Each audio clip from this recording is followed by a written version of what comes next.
창세기 1장은 날짜별 창조가 기록되어 있는데 6일간의 창조 작업을 통해 하나님, 사람, 피조물 사이에 창조 질서가 성립되었다. 피라미드의 최정점에 하나님이 계신다. 그리고 하나님의 위임 통치권을 부여받은 인간이 다음 자리를 차지하며 마지막 자리에 있는 피조 세계를 다스린다. 그런데 첫사람 아담은 2인자 자리에 만족할 수 없었다. 그래서 그는 하나님과 같이 되기 위해서 금단의 열매에 손을 뻗음으로 영생할 수 있는 기회를 놓치고 에덴 동산에서 추방되었다. 이런 선례가 있음에도 불구하고 아담의 후손들은 조상 아담의 전처를 고스란히 밟는다. 그래서 조금만 힘이 주어지면 제 분수도 모르고 하나님 흉내를 낸다. 그러다가 속된 말로 골로 가는 경우가 비일비재한데 신구약 성경 속에 등장하는 대표적인 왕 3명을 간추려 봤습니다. 첫 번째 인물은 바벨탑 사건의 주동자 니므롯입니다. 성경은 니므롯에 대해 이렇게 얘기합니다. 구스가 또 니므롯을 낳았으니 그는 세상의 첫 용사라. 그가 여호와 앞에서 용감한 사냥꾼이 되었으므로 속담에 이르기를 아무는 여호와 앞에 니므롯같이 용감한 사냥꾼이로다 하더라. 여기 8절에 보면 니므롯을 세상의 첫 용사로, 그리고 9절에 보면 하나님 앞에서 용감한 사냥꾼이라고 소개하고 있습니다. 이는 겉보기에는 영웅이요 하나님 앞에 은혜 받은 사람 같습니다. 하지만 세상의 첫 용사란 강포한 자 또는 광폭한 자를 뜻합니다. 즉 폭군을 가리키는 말입니다. 그리고 용감한 사냥꾼이란 특이한 사냥꾼을 의미합니다. 왜 니므롯이 특이한 사냥꾼이냐면 그의 사냥감이 동물이 아니라 사람이었기 때문입니다. 다시 말해서 니므롯은 히틀러나 스탈린은 명함도 못 내미는 그런 악한 인간이었다는 말입니다. 얼마나 악명 높았으면 아무개는 여호와 앞에서, 즉 여호와를 대적한 니므롯같이 특이한 사냥꾼이래라는 속담까지 생겼겠습니까? 그런데 10절 이하에 보면 이 악당이 다스린 나라 이름이 쭉 열거됩니다. 따라서 니므롯은 이미 왕이었습니다. 그런데 그냥 왕이 아니라 절대 권력자였습니다. 그러니까 자기의 절대 권력을 남용하여 사람들을 짐승 사냥하듯이 마구 죽였다는 말입니다. 여기 니므롯이 다스렸던 성읍 이름 가운데 눈에 띄는 것이 하나 있는데 그것은 신할 땅의 바벨입니다. 신할 땅의 바벨, 이거 어디서 들어본 말 같지 않으세요? 11장에 보면 사람들이 동방으로 옮기다가 어디를 가죠? 이에 그들이 동방으로 옮기다가 신할 평지를 만나 거기 거류하며, 여기 신할 평지가 나옵니다. 그리고 9절로 가서 보면 그러므로 그 이름을 바벨이라 하니 이는 여호와께서 거기서 온 땅의 언어를 혼잡하게 하셨음이니라. 여호와께서 거기서 그들을 온 지면에 흩으셨더라. 여기 바벨이라는 말이 나옵니다. 10장에서 니므롯 이야기하면서 신할 땅의 바벨이 나오고 11장에 동일하게 신할 평지 바벨이라는 말이 나옵니다. 따라서 바벨탑 건축을 주도한 자가 니므롯이라는 결론이 나옵니다. 니므롯의 나라는 신할 땅의 바벨을 포함해서 아수르, 니누에 등 어마어마하게 컸습니다. 그는 그냥 한 나라의 왕 정도가 아니라 대제국을 이루고 있었습니다. 이 정도가 되면 그 다음 이 사람의 목표는 뭘까요? 그는 하나님을 겨냥합니다. 니므롯은 자신을 신격화시키고 하늘 아래 두 태양은 없다고 참신이신 하나님을 끌어내릴 무엄한 계획을 세웁니다. 니므롯의 반역 행위는 바벨 탑 쌓는 것으로 구체화됩니다. 니므롯은 탑 꼭대기를 하늘에 닿게 하여 우리 이름을 내고 온 지면에 흩어짐을 면하자는 목표를 세우고 이를 밀어붙였습니다. 니므롯이 절대 권력을 가지고 있었기 때문에 아무도 여기에 이의를 제기할 수가 없었습니다. 이 일에 딴지를 거는 사람은 이 인간 사냥꾼에 의해 가차없이 죽임을 당했습니다. 이런 살벌한 분위기 속에 있다 보면 사람들은 이성을 잃어버리고 그냥 죽느니 따라가게 되어 있습니다. 당시 바벨탑 공동체는 벽돌을 굽고 역청을 사용할 정도로 기술이 발달했습니다. 그래서 자신들의 문명화된 기술로 하늘까지 닿는 탑을 쌓을 수 있다고 자신했습니다. 이들이 탑 꼭대기를 하늘에 닿게 하자는 것은 하늘에 가서 하나님을 만나고 싶어하는 순수한 열망으로 비춰질 수도 있습니다. 하지만 실상은 하늘을 침범하여 하늘 보좌에 앉아 계신 창조주 하나님을 끄집어내고 그 빈자리를 피조물인 인간이 차지하겠다는 방자한 생각입니다. 이렇게 볼 수 있는 근거는 우리 이름을 내고 온 지면에 흩어짐을 면하자라는 그들의 외침 때문입니다. 이는 땅에 충만하라는 하나님의 문화 명령을 거역하는 행위입니다. 하나님의 뜻에 정면으로 도전하며 탑을 쌓는 자들을 보기 위해 하나님께서 강림하셨습니다. 여호와께서 사람들이 건설하는 그 성읍과 탑을 보려고 내려오셨더라.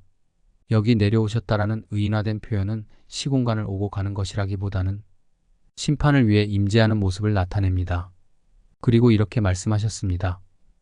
여호와께서 이르시되 이 무리가 한 족속이요 언어도 하나이므로 이같이 시작하였으니 이후로는 그 하고자 하는 일을 막을 수 없으리로다. 바벨탑 공동체는 옆도 돌아볼 사이가 없이 아침에 눈 뜰 때부터 밤에 잠잘 때까지 탑 쌓는 일만 하고 있었습니다. 태어나서 죽을 때까지 벽돌 만들고 역청 발라서 탑 쌓는 일만 했습니다. 이는 거역할 수가 없는 대역사였습니다. 니무롯 스스로가 그만두겠다고 결심하지 않는 한 아무도 이 일을 막을 수가 없었습니다. 게다가 언어가 하나여서 일은 일사천리로 진행되었습니다. 그래서 하나님은 이 일을 중단시키기 위해 개입하셨습니다. 자, 우리가 내려가서 거기서 그들의 언어를 혼잡하게 하여 그들이 서로 알아듣지 못하게 하자 하시고 여호와께서 거기서 그들을 온 지면에 흩으셨으므로 그들이 그 도시를 건설하기를 그쳤더라. 이 반역의 무리는 같은 말을 쓰고 있었는데 하나님께서 언어를 혼잡하게 하자 서로 알아듣지 못하게 되었습니다. 위에서는 물을 올려보내라고 하는데 밑에서는 엉뚱한 것 올려보내고 그래서 손발이 안 맞으니까 일이 진척이 안 되고 결국 탑 쌓는 일을 중단하게 되었습니다. 하나님 흉내 내다 골로 간 두 번째 왕은 바벨론 제국을 이루었던 느부갓네살입니다. 그는 추전 586년 예루살렘 성전과 성을 함락시키고 남유다 왕 시드기야의 두 눈을 도려낸 후 발에 청동 족쇄를 채운 채 백성들과 함께 바벨론으로 끌고 간 장본인입니다. 대제국을 이룬 느부갓네살은 교만에 빠져 30m나 되는 금신상을 세우며 하나님 흉내 내다 결국 하나님의 철퇴를 맞게 됩니다. 느부갓네살은 사람에게 쫓겨나서 7년 동안 소처럼 풀을 먹으며 몸이 하늘 이슬에 젖고 머리털이 독수리 털과 같이 자랐고 손톱은 새 발톱과 같이 되었습니다. 그러나 은혜로우신 우리 하나님께서는 그에게 한 번 더 기회를 주셨습니다. 그래서 그는 7년 후에 왕자로 다시 돌아와서 통치할 수 있었습니다. 하지만 그의 아들 벨사살 왕은 자신의 아버지 느부갓네살이 교만하여 쫓겨났던 것을 뻔히 알고도 마음을 낮추지 않았습니다. 그래서 하나님은 그에게 꿈에 나타나셔서 벽면에 손가락으로 메네 데겔 우바르신이라고 쓰셨습니다. 이는 달아보니 깜냥에 못 미쳐서 나라를 나누겠다는 의미로 벨사살에 대한 심판 선고의 말씀입니다. 그래서 그는 결국 암살당하고 바벨론 나라도 바사왕 고레스에게 멸망당하였습니다. 지금까지 우리는 구약의 두 왕을 살펴보았는데 이제 신약에서 한 명 살펴보겠습니다. 하나님 흉내 내다 골로 간 세 번째 왕은 헤롯 아그리빠 1세입니다. 헤롯 아그리빠 1세는 요한의 형제 사도 야고보를 칼로 죽였습니다. 그리고 이 일을 유대인들이 기뻐하자 베드로도 잡아 죽이려고 체포하였으나 때가 무교절이어서 옥에 가두었습니다. 이 악한 임금 헤롯은 예수님 탄생 때에 베들레헴 지경 안에 있던 2살 이하의 사내 아이들을 잔인하게 살해했던데 헤롯이나 주님께 여우라고 비난받았던 그의 아들 헤롯 안티파스도 아니고 대헤롯의 손자 헤롯 아그리빠 1세였습니다. 피는 못 속인다고 그는 야고보를 죽인 것으로 성이 안 차서 베드로마저 죽이려고 그를 옥에 가둔 후 경비를 2중 3중으로 세워놓고 철통 감시를 하게 했습니다. 이러한 극심한 박해 속에서 교회는 베드로마저 잃을까봐 그를 위해서 하나님께 간절히 기도드렸습니다. 그리고 하나님께서는 성도들의 기도에 즉시 응답하셔서 천사를 베드로가 갇힌 옥에 급파하셨습니다. 그로 인해 도저히 탈출 불가능해 보이는 감옥에서 베드로는 극적으로 구출되었습니다. 베드로를 가두었던 옥에서는 일대 소동이 일어났습니다.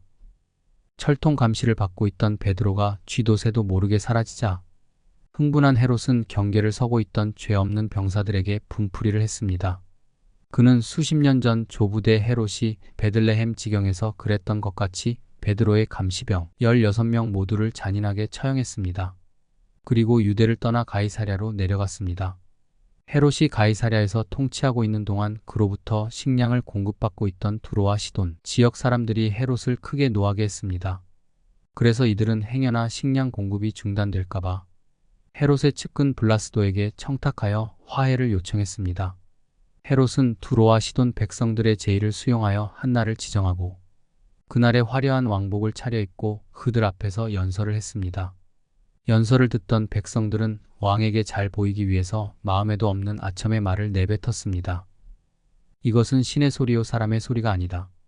이 말을 들은 헤롯은 그들을 만류하기는커녕 오히려 아첨 소리를 즐겼습니다.